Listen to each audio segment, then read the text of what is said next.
Hey everybody, welcome back to my channel. If you're new here, my name's Rachel and I am knitting. Not right now, but most of the time, and I have been knitting, so I'll tell you all about it. Today's video is episode 25 of my weekly podcast series, which is a series where I talk to you about my making progress over the course of the previous week. So, episode 25, that's what we're on today, and this episode goes over my making progress from August 19th. I keep wanting to say December, but it is not December, thank God. I can't wait for December, but I have a lot to get done between now and then. So anyway, this goes over August 19th through last night, August 25th. Today, the day of filming, is August 26th. And actually, this is the second time that I've sat down to film this podcast. I sat down, I said everything I needed to say. I took the memory card out of the camera. I put the memory card in the computer and the file was unreadable. I don't know why. I didn't do anything differently than I normally do, but the file said, no, not today. I'm not going to cooperate. So here I am again. And I don't know, maybe I won't talk as long this time because I'm a little talked out, having already said every single thing that I wanted to say in the podcast, and then needing to sit down and say it again. But alas, let's get started. So we'll get started with the project updates section of the podcast. I have several projects to update you on, which is quite exciting. 2 weeks ago, I only had one project. Last week, I had 2 projects, and this week I have several projects. So the first project update that I have for you is my California sweater, which is a test knit I'm working on with Leslie of Knit California. It's her first garment design, and the test is going really, really well. I don't have the sweater to show you right now, however, because it's in the freezer. It's in the freezer because I've knit the sleeves, but the tapering of the sleeves is being tweaked a little bit, so I'm going to frog those sleeves and re-knit them with a new sleeve taper decrease rate. So while I work up the courage to do that, the sweater's in the freezer. And you may be thinking, why is it in the freezer? Of all the places to put it, why is that the place you chose? Well, some background on the California sweater. It's knit with 2 strands of yarn held together. One strand that is a fingering weight yarn. I'm using a merino nylon blend. And one strand that is a fluffy yarn, so like a mohair lace weight or a Surrey lace weight. I'm using Surrey, and I have the skein right here actually. So this is the Surrey that I'm using. It's from Clockwork Fiber Company, and as you can see, it's quite a fluffy yarn. There's a halo to it, and it's just warm and fuzzy and quite lovely. So it's very soft to the touch. But the logistical side of having a halo and a fuzzy yarn like this or a mohair is that those fibers really want to stick together. They want to grab on to whatever is in proximity to them and just stay stuck to that thing. So that's wonderful in terms of knitting it up and working it up into a garment or an accessory, but it's not great when you need to frog back some of your work because the fiber doesn't want to unravel. It just wants to stay stuck how it's been worked up and with the other fiber that it's been worked up with. So this sticks to itself. It sticks to the other stitches with the Surrey, and it sticks to the fingering weight yarn that I'm using. So by putting it in the freezer, it helps the yarn relax, to chill out, and it helps the static be eliminated from that garment. So when I go to frog the sleeves, it will be a much smoother experience than if I just frogged it, you know, without putting it in the freezer first. This is also a great tip for winding your skeins of Surrey or mohair. Stick it in the freezer for 20 minutes. I say 20 minutes, but knowing myself, sometimes that ends up being 2 days or more. Okay, it's not going to hurt it to put it in the freezer for longer, but just 20 minutes is really all you need. If you forget it and it's in there longer, that's okay. But that will help reduce the static and make the fibers relax, so it's an easier experience for winding it into a cake, or in my case, frogging a sleeve. So that's the progress on my California sweater. I did hope that I would be able to have a finished object to show you. I was on track to finish it, but with the sleeve decreases changing a little bit, I haven't done it yet, but I will.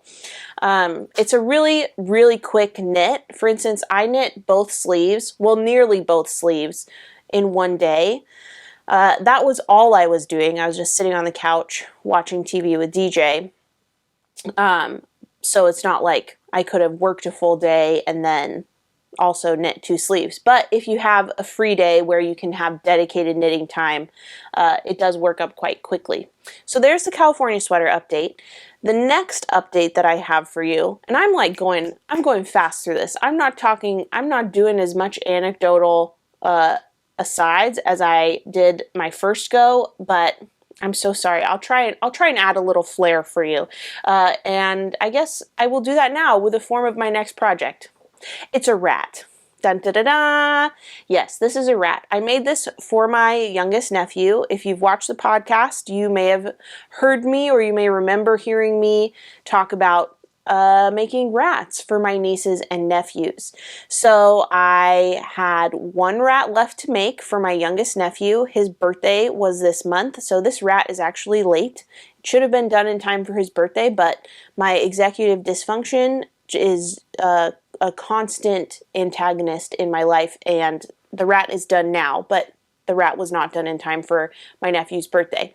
But this will be shipped off to my nephew this week, and he requested a blue rat with red toes. So red toes means also red ears and a red tail. So he doesn't know this, but he has now requested a bipartisan rat.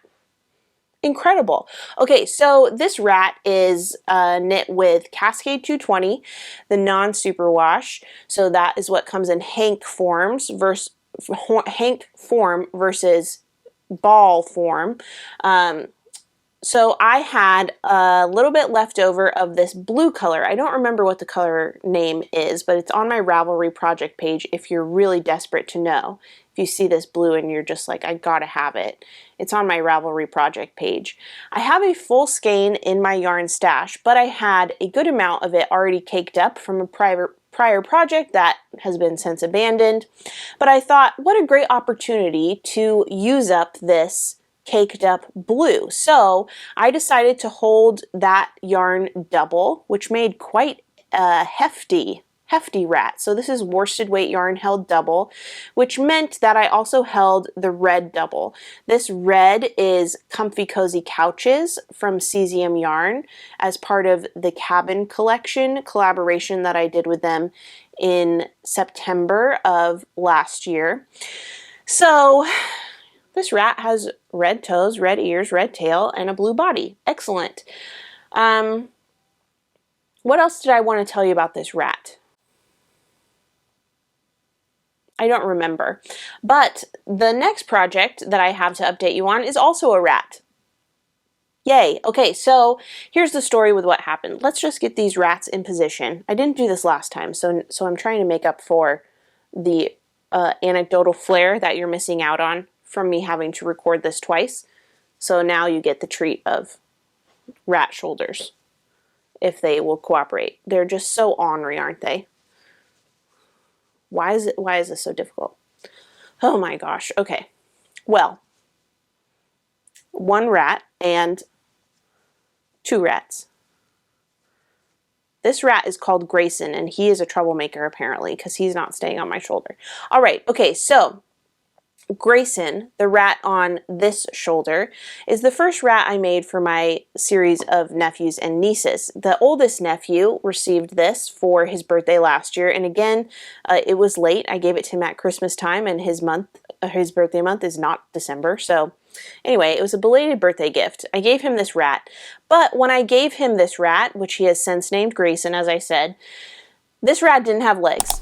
I thought, you know, it's fine to cut corners. It'll be cute without legs. I'll just give him this rat. This is so absurd. Well, that was all fine and good. But then my niece's birthday came along, and great. And she requested that her rat have pinkish, purplish toes. So I thought, great, okay, well, your brother doesn't have toes on his rat, but since you're specifically requesting toes on your rat and therefore legs, I will rise to the occasion. So I made her rat, I sent it her way, and when it arrived, of course, my nephew, who had a legless rat, saw her rat with legs and said, this is unjust. How can this be? How can this be allowed to be suffered?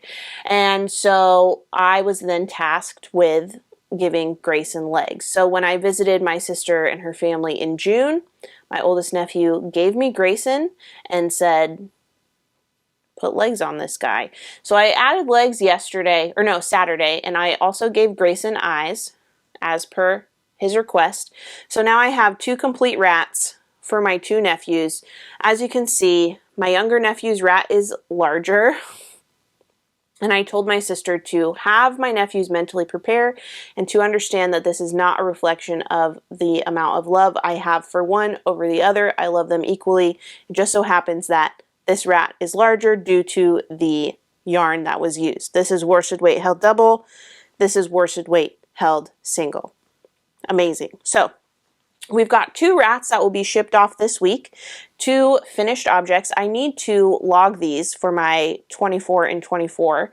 My goal at the beginning of the year was to make 24 items from start to finish in 2024. I think we're in the 30s now, so I've surpassed the goal, which I'm very pleased about. And this rat won't count actually towards the 24 and 24 goal since I made the body of the rat last year. But this rat, the bipartisan rat, will count. Hooray. Amazing. So exciting. Yeah. Also, I'm sure I will have put on the screen by now, but if you are looking down at your project while watching this or listening to this, you may not have seen, but this pattern is called Rats. Rats with an exclamation point at the end. Designed by Sarah Elizabeth Kellner, and it's only a few dollars on Ravelry. I want to say it's $2.50. It might be $3.50, but it's just a few bucks, and it's a fun little pattern to make an anatomically correct rat, even including the arched back. Okay, so there's 2 projects. Hooray, hooray, that those are checked off the to-do list. Even if they are belatedly checked off the to-do list. The next project that I have to update you on is a real reminder that it's okay to go slow when you're learning something.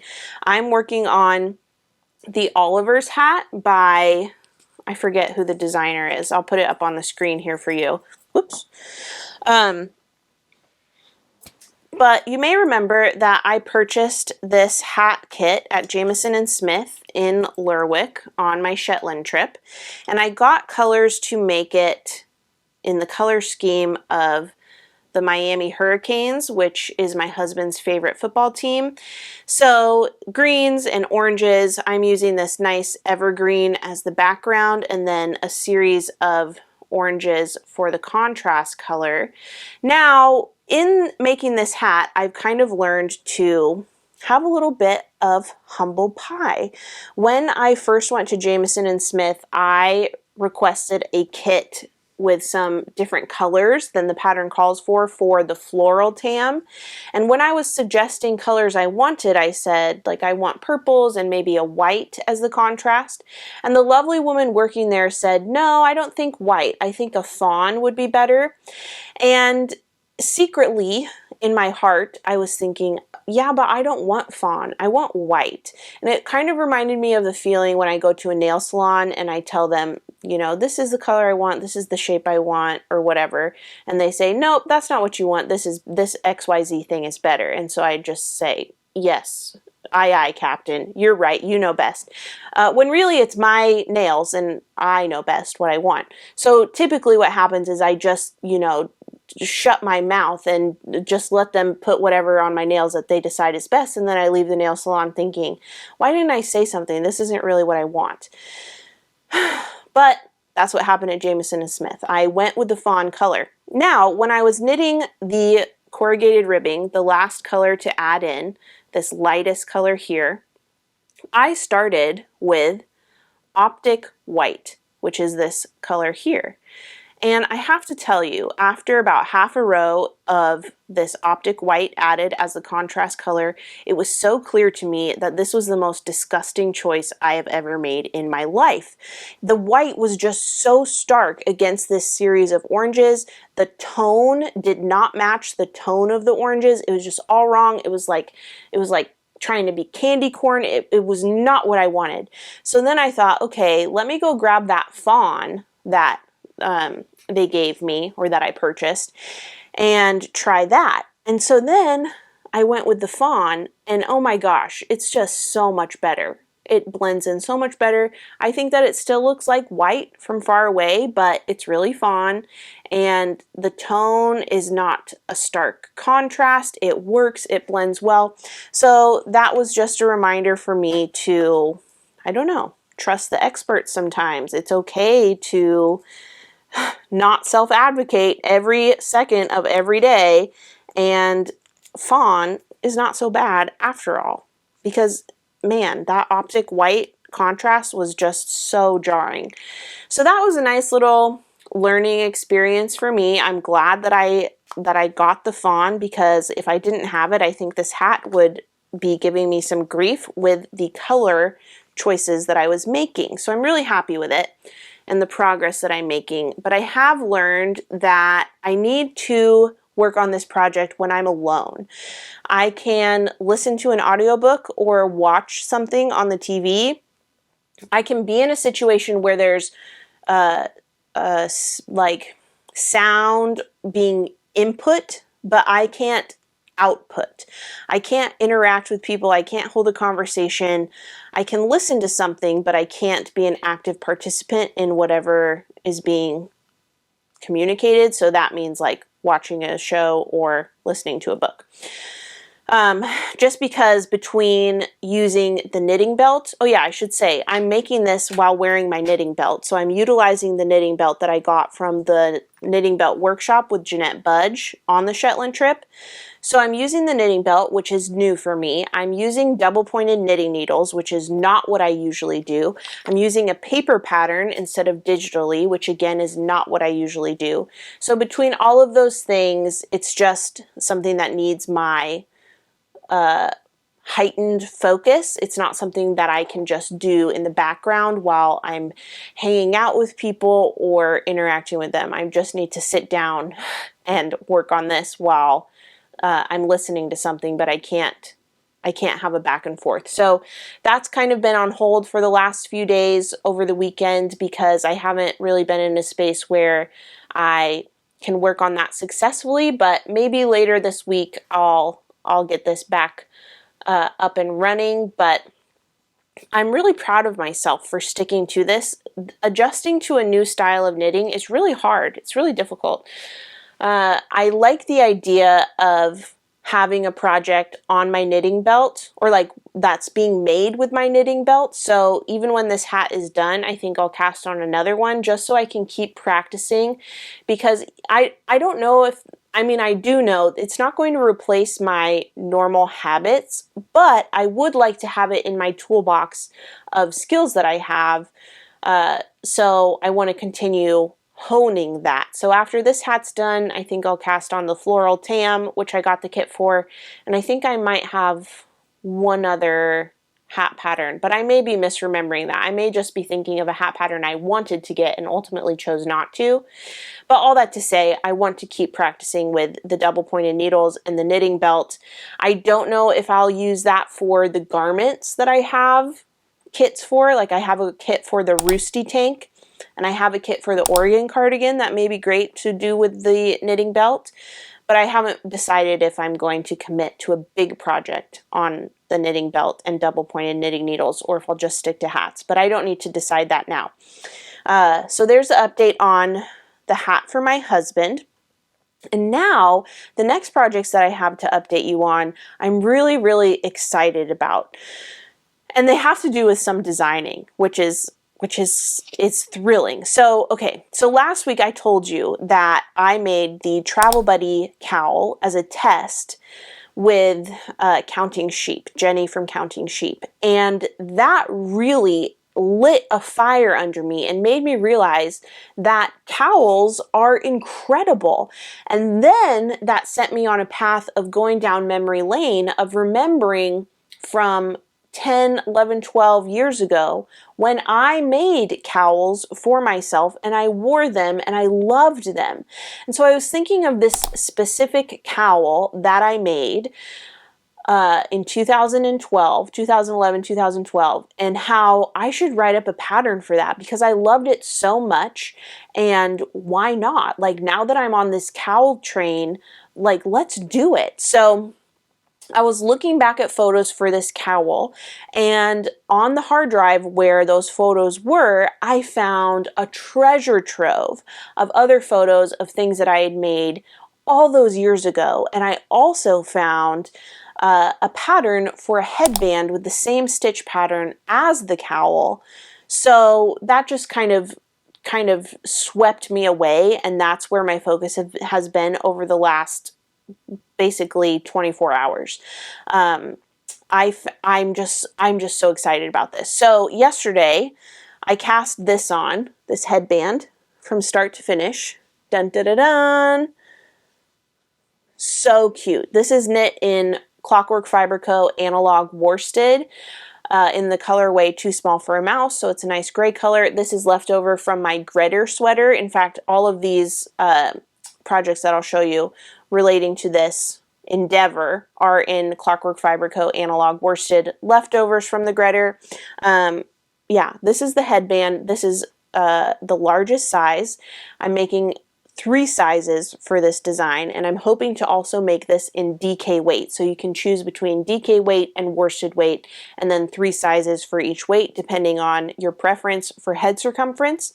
So I cast this on. I used it as my swatch to determine my gauge, and then I cast on a size down in the main color for my Gritter.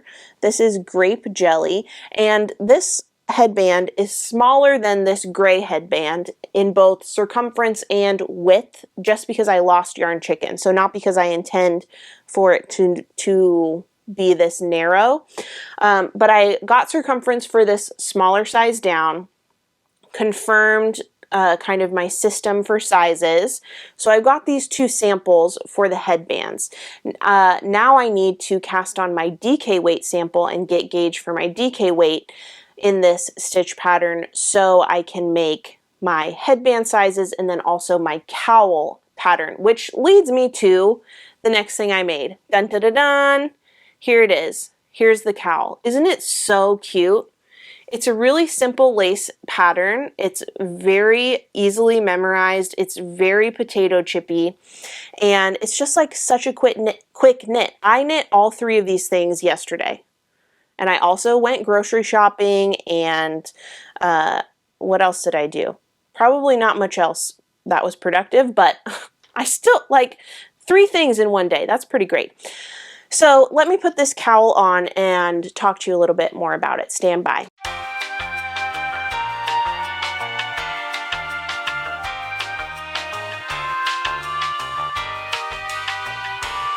Are you seeing this? Is this not just so cute? I'm in love with this. I love how the ribbing cinches it up so it kind of folds in on itself, and you can manipulate it so the ribbing is front and center if you really want to make sure that's seen, but if you like the look of it kind of being doubled over, that's definitely also cute and is actually my preference of wearing it. I just love this. I love it. This colorway is Lilac Blossoms, so it's a really beautiful light lavender purple. Oh, so soft and luxurious.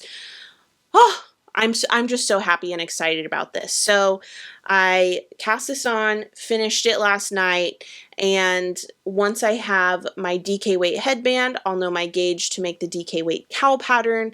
I'm just so thrilled about this. I want to have a test call soon. I want to get this in testing so I can get this out there, get it on Ravelry, get it published. It feels really special to have the ball moving on this after like 11, 12 years of it just being lost to time in memoriam. Like, how exciting is this? So I'm really grateful to Jenny of Counting Sheep for reaching out to me to collaborate with the Travel Buddy test cowl, because first of all, that is an incredible pattern. Let me just put a picture here again to remind you how beautiful this pattern that Jenny made is. It's gorgeous and it's so squishy and so soft, and I'm definitely going to make more of those. I think I want to make my grandmother one in a skein of carpet that I have from the cabin collection, because the cabin is just as special to her, if not more so, than it is to me.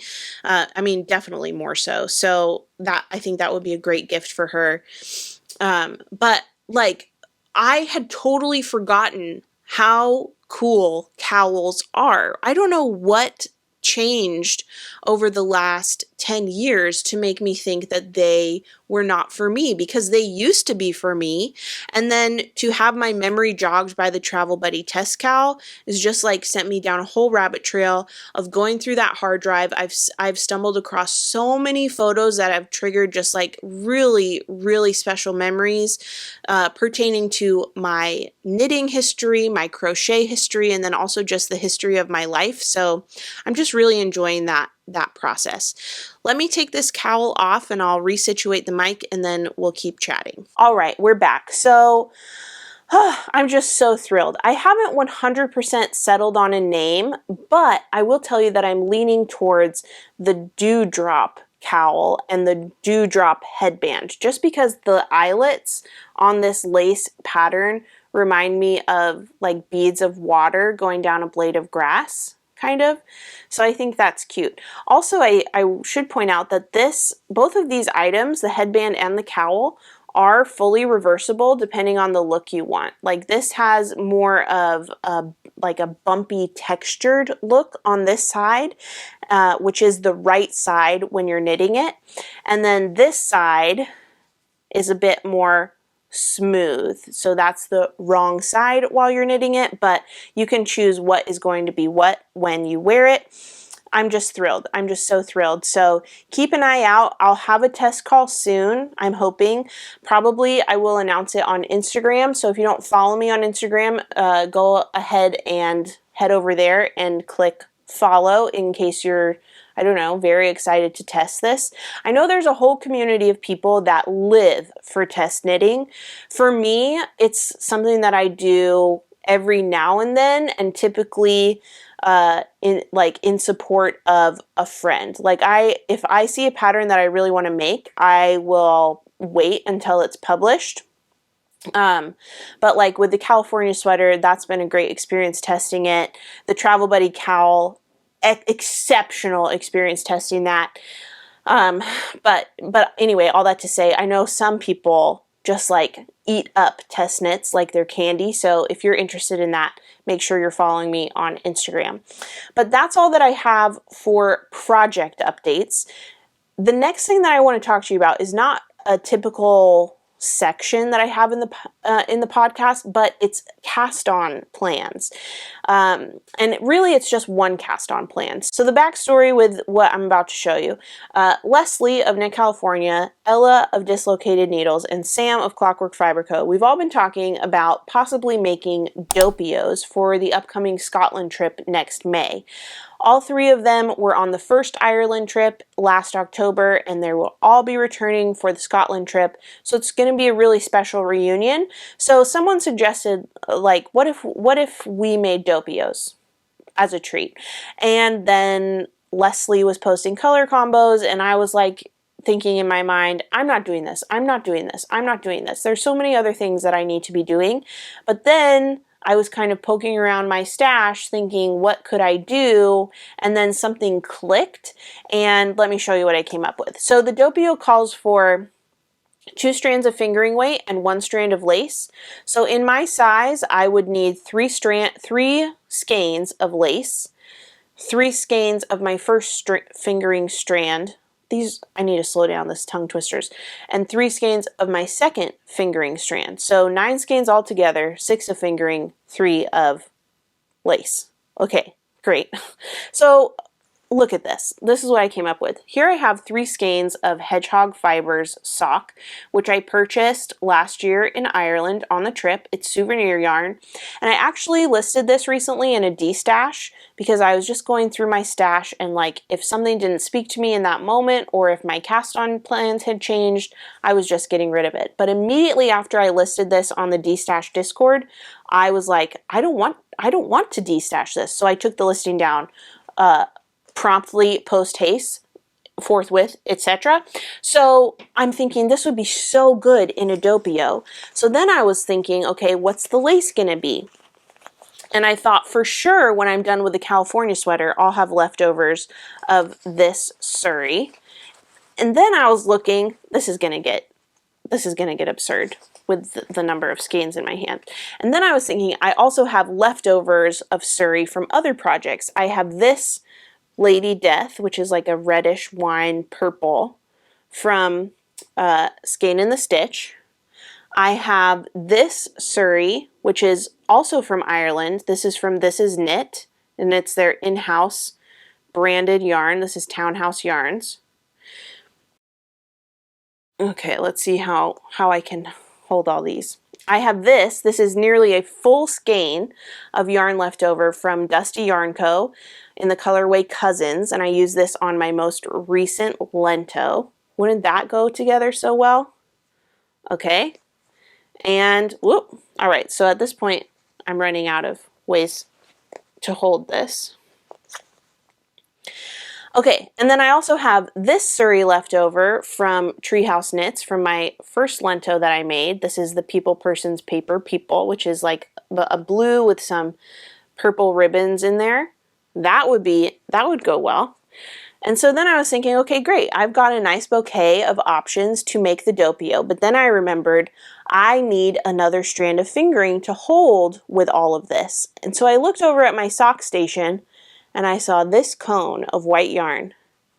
Altogether, don't you think this is a very nice palette bouquet for a doppio? What do you think? I think that this would be really, really cute. And apparently they work up very fast because it's a bulky weight gauge. So theoretically,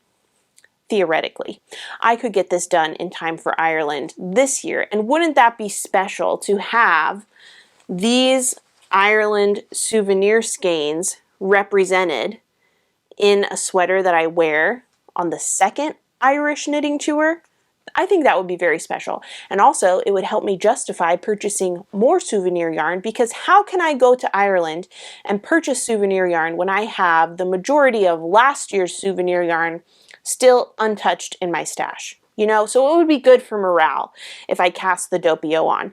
But I'm not sure if that is what I want to do, because really I have limited time. I could make probably one sweater from start to finish, plus maybe a few accessories, plus maybe finishing a few sweaters between now and when it comes time to go.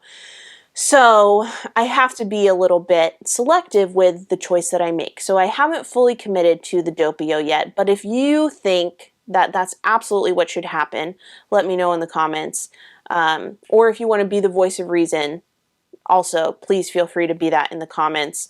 But that's something that I was thinking about. I think the colors look so good together, so I just had to show you. Let me show you one more time. There's just like so much beauty.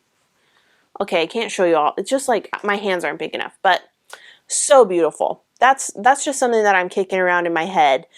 Maybe next week I'll have progress to show you on a doppio that I may have cast on between now and then. Maybe it will be a distant memory that I never revisit ever in life. Who knows? We'll find out together. But let's move on to the next section of the podcast. I don't have a spin diary to update you on, so we'll go next to acquisitions. And I just have one to show you. recently I purchased this storage bag. It's basically a rectangle or a square storage bag. It opens up to this, so it's going to easily fit folded garments. And the reason that I purchased this is because, here, see that? See how you can fit a sweater in there folded up? But the reason I purchased it is because the cedar chest in our bedroom, which is where I store my garments and other knits, is just totally full. Just totally full. There's no room left for anything in there. And I'm not stopping my knitting practice, my making practice. I'm going to continue producing knit items, and I need somewhere to put them. So my solution is that I'm going to put knits that I don't wear regularly, but that are special to me and I don't want to part with. I'm going to put them in these storage bags and then put the storage bags in a storage tub so that these are safely stored. I'll also put silica gel packets and lavender sachets in each of these plastic bags.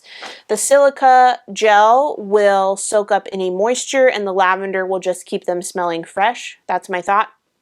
And then my cedar chest will be for garments that are in active rotation, so that I wear regularly, so I can have them there for easy access, easy to grab, easy to put away. I don't have to dig into long-term storage every time I want to wear something. So the storage bags will be for items I don't wear. The cedar chest will be for items I do wear regularly.